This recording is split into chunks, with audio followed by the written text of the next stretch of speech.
Reason and Revolution by Herbert Marcuse. Part 2, The Rise of Social Theory.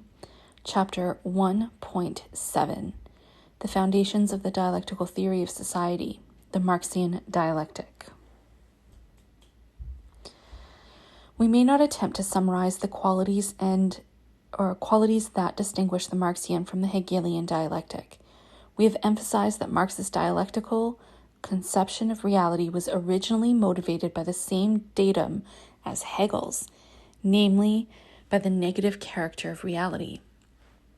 In the social world, this negativity carried forward the contradictions of class society and thus remained the motor of the social process.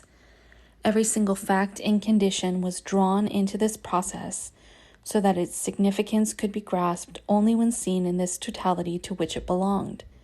For Marx, as for Hegel, the truth lies only in the whole, the negative totality.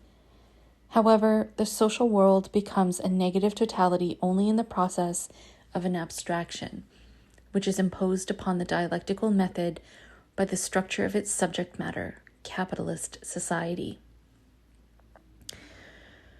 We may even say that the abstraction is capitalism's own work and that the Marxian method only follows this process. Marx's analysis has shown that capitalist economy is built upon and perpetuated by the constant reduction of concrete to abstract labor. Why do you act like that? Come on. Just come here. My cat's being a dick. We may even say that the abstraction is capitalism's own work, and that the Marxian method only follows this process. Just come here. Come on.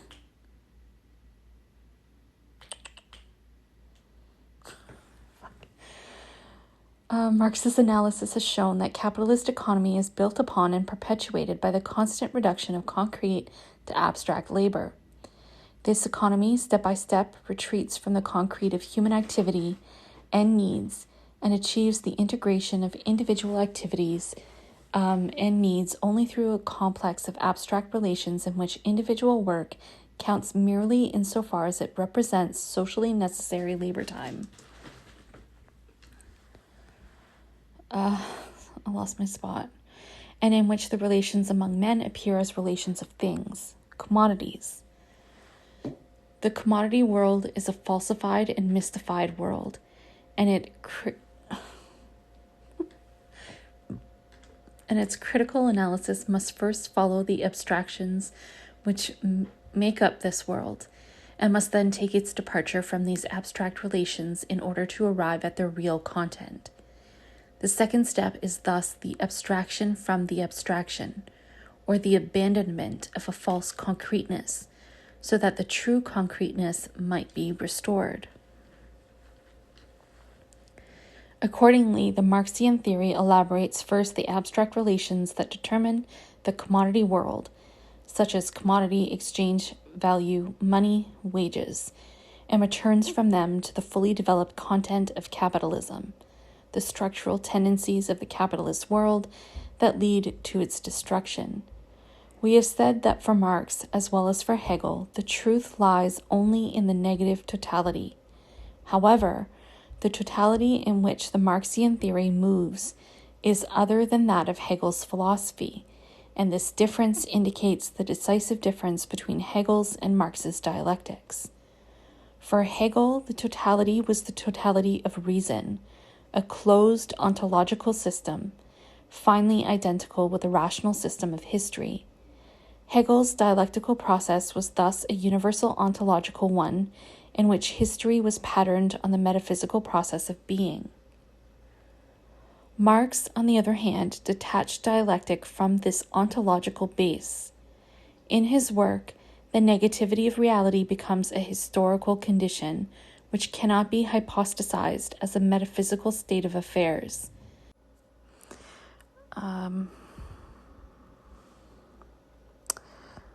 I lost my spot there for a second. Okay. In other words, it becomes a social condition associated with a particular historical form of society. The totality that the Marxian dialectic gets to is the totality of class society, and the negativity that underlies its contradictions and shapes its every content is the negativity of class relations. The dialectical totality again includes nature, but only insofar as the latter enters and conditions the historical process of social reproduction. In the progress of class society, this reproduction assumes various forms at the various levels of its development, and these are the framework of all the dialectical concepts. The dialectical method has thus of its very nature become a historical method. The dialectical principle is not a general principle equally applicable to any subject matter. To be sure, every fact whatever can be subjected to a dialectical analysis, for example, a glass of water, as in Lenin's famous discussion. But all such analyses would lead into the structure of the socio-historical process and show it to be constitutive in the facts under analysis. The dialectic takes facts as elements of a definite historical totality from which they cannot be isolated. In his reference to the example of a glass of water, Lenin states that the whole of human practice must enter the definition of the object. The independent objectivity of the glass of water is thus dissolved. Every fact can be subjected to dialectical analysis only insofar as every fact is influenced by the antagonisms of the social process. The historical character of the Marxian dialectic embraces the prevailing negativity as well as its negation. The given state of affairs is negative and can be rendered positive only by liberating the possibilities immanent in it. This last, the negation of the negation, is accomplished by establishing a new order of things. The negativity and its negation are two different phases of the same historical process, straddled by man's historical action. The new state is the truth of the old, but that truth does not steadily and automatically grow out of the earlier state. It can be set free only by an autonomous act on the part of men that will cancel the whole of the existing negative state. Truth, in short, is not a realm apart from historical reality, nor a region of eternally valid ideas. To be sure, it transcends the given historical reality, but only insofar as it crosses from one historical stage to another. The negative state, as well as its negation, is a concrete event within the same totality. The Marxian dialectic is a historical method in still another sense.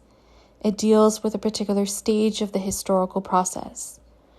Marx criticizes Hegel's dialectic for generalizing the dialectical movement into a movement of all being, of being as such, and getting therefore merely the abstract logical speculative expression of the movement of history. Moreover, the movement to which Hegel gave such abstract expression, and which he thought was general, actually characterizes only a particular phase of man's history, namely the history of his maturing. Marx's distinction between the history of this maturing and the actual history of mankind amounts to a delimitation of the dialectic.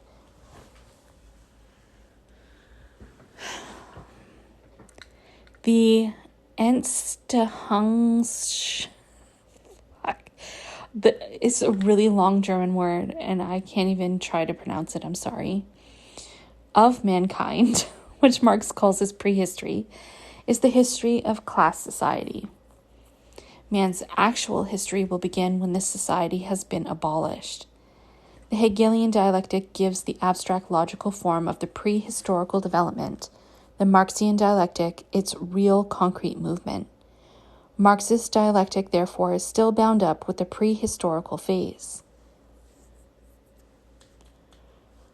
The negativity with which Marxian dialectic begins is that characterizing human existence in class society. The antagonisms... Oh, son of a bitch.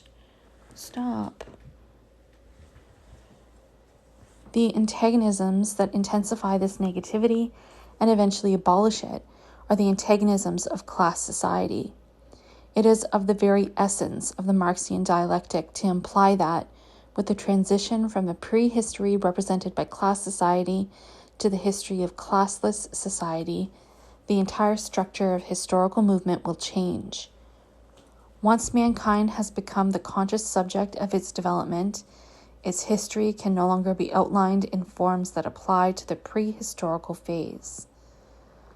Marx's dialectical method still reflects the sway of blind economic forces and over the course of society. Marx's dialectical method still reflects the sway of blind economic forces over the course of society. The dialectical analysis of social reality in terms of its inherent contradictions and their resolution shows this reality to be overpowered by objective mechanisms that operate with the necessity of natural, physical laws. Only thus can the contradiction be the ultimate force that keeps society moving. The movement is dialectical in itself inasmuch as it is not yet piloted by the self-conscious activity of freely associated individuals. The dialectical laws are the developed knowledge of the natural laws of society, and therefore a step towards their annulment, but they are still a knowledge of natural laws. To be sure, the struggle with the realm of necessity will continue with man's passage to the stage of his actual history, and the negativity and the contradiction will not disappear. Nevertheless, when society has become the free subject of this struggle, the latter will be waged in entirely different forms. For this reason, it is not permissible to impose the dialectical structure of prehistory upon the future history of mankind. The concept that definitely connects Marx's dialectic with the history of class society is the concept of necessity. The dialectical laws are necessary laws. The various forms of class society necessarily perish from their inner contradictions. The laws of capitalism work with iron necessity towards inevitable results. Marx says, "This necessity does not, however, apply to the positive transformation of capitalist society."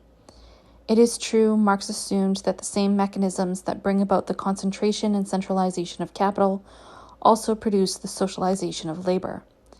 Capitalist production begets, with the inexorability of a law of nature, its own negation, namely property based on cooperation and the possession in common of the land and of the means of production. Nevertheless, it would be a distortion of the entire significance of Marxian theory to argue from the inexorable necessity that governs the development of capitalism to a similar necessity in the matter of transformation to socialism. When capitalism is negated, social processes no longer stand under the rule of blind natural laws. This is precisely what distinguishes the nature of the new from the old.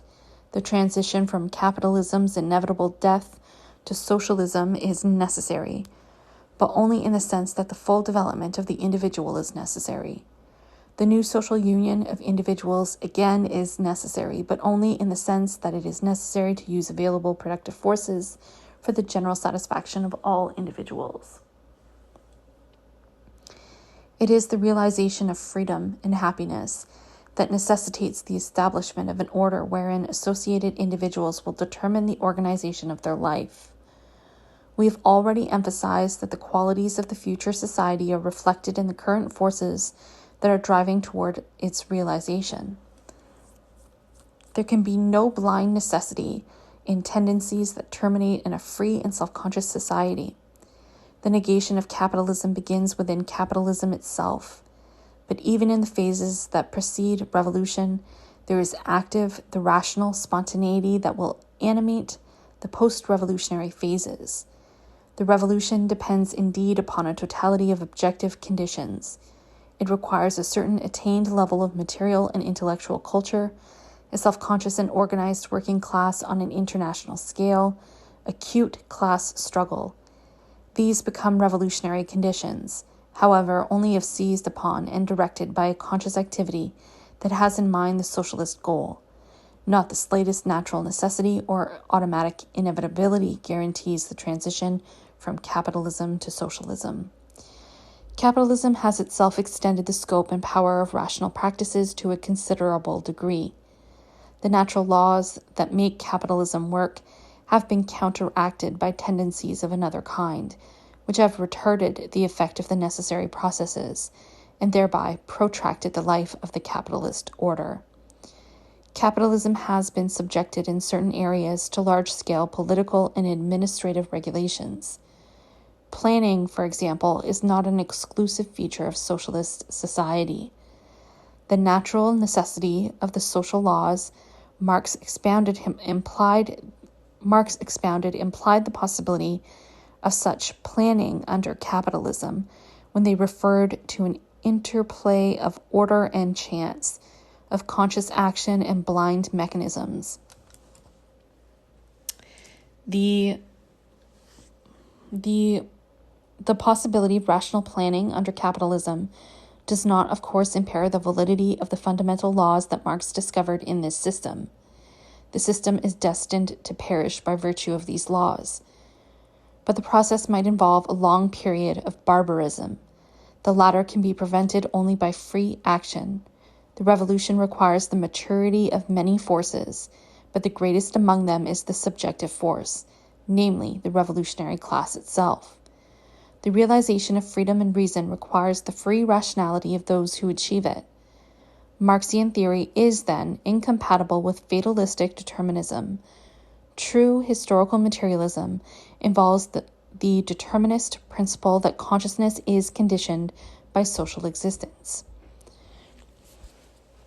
We have attempted to show, however, that the necessary dependence enunciated by this principle applies to the prehistorical life, namely, to the life of class society. The relations of production that restrict and distort man's potentialities inevitably determine his consciousness, precisely because society is not a free and conscious subject. As long as man is incapable of dominating these relations and using them to gratify the needs and desires of the whole, they will assume the form of an objective, independent entity.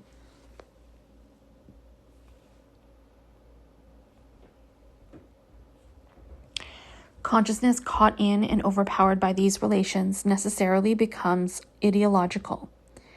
Of course, the consciousness of men will continue to be determined by the material processes that reproduce their society, even when men have come to regulate their social relations in such a way that these contribute best to the free development of all. But when these material processes have been made rational and have become the conscious work of men, the blind dependence of consciousness on social conditions will cease to exist. Reason, when determined by rational social conditions, is determined by itself. Socialist freedom embraces both sides of the relation between consciousness and social existence.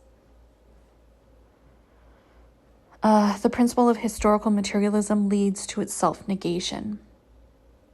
The labor process, which shows forth as fundamental in the Marxian analysis of capitalism and its genesis, is the ground on which the various branches of theory and practice operate in capitalist society. An understanding of the labor process, therefore, is at the same time an understanding of the source for the separation between theory and practice, and of the element that reestablishes their interconnection. Marxian theory is, of its very nature, an integral and integrating theory of society. The economic process of capitalism exercises a totalitarian influence over all theory and all practice, and an economic analysis that shatters the capitalist camouflage and breaks through its reification will get down to the subsoil common to all theory and practice in this society.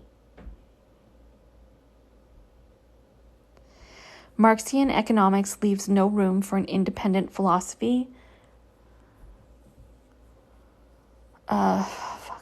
Independent philosophy, psychology, or sociology.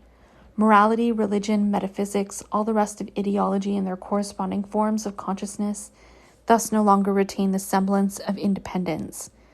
When reality is depicted, philosophy, as an independent branch of activity, loses its medium of existence. At the best, its place can only be taken by a summing up of the most general results, abstractions which arise from the observation of the historical development of men. With the separation of theory from practice, philosophy became the sanctuary of true theory. Science was either pressed into the service of capital or degraded to the position of a leisurely pastime remote from any concern with the actual struggles of mankind. While philosophy undertook in the medium of abstract thought to guard the solutions to man's problem of needs, fears, and desires, pure reason, reason purified of empirical contingencies, became the proper realm of truth. Towards the conclusion of his critique of pure reason, Kant raises the three questions with which human reason is most vitally concerned. How can I know? What shall I do? What may I hope? These questions and the attempts at their solution indeed comprise the very core of philosophy. Its concern for the essential potentialities of man amid the deprivations of reality. Hegel had placed this philosophic concern in the historical context of his time, so that it became manifest that Kant's questions led into the actual historical process. Man's knowledge, activity, and hope were referred in the direction of establishing a rational society. Marx set out to demonstrate the concrete forces and tendencies that prevented and those that promoted this goal. The material connection of his theory with a definite historical form of practice negated not only philosophy but sociology as well. The social facts that Marx analyzed, for example, the alienation of labor, the fetishism of the commodity world, surplus value exploitation, are not akin to sociological facts, such as divorces, crimes, shifts in population, and business cycles. The fundamental relations of the Marxian categories are not within the reach of sociology or of any science that is preoccupied with describing and organizing the objective phenomena of society. They will appear as facts only to a theory that takes them in the preview of their negation. According to Marx, the correct theory is the consciousness of a practice that aims at changing the world. Marx's concept of truth, however, is far from relativism. There is only one truth and one practice capable of realizing it. Theory has demonstrated the tendencies that make for the attainment of a rational order of life, the conditions for creating this, and the initial steps to be taken. The final aim of the new social practice has been formulated: the abolition of labor, the employment of the socialized means of production for the free development of all individuals. The rest is the task of man's own liberated activity. Theory accompanies the practice at every moment, analyzing the changing situation and formulating its concepts accordingly. The concrete conditions for realizing the truth may vary, but the truth remains the same, and theory remains its ultimate guardian. Theory will preserve the truth even if revolutionary practice deviates from its proper path. Practice follows the truth, not vice versa. This absolutism of truth completes the philosophical heritage of the Marxian theory, and once for all, separates dialectical theory from the subsequent forms of positivism and relativism.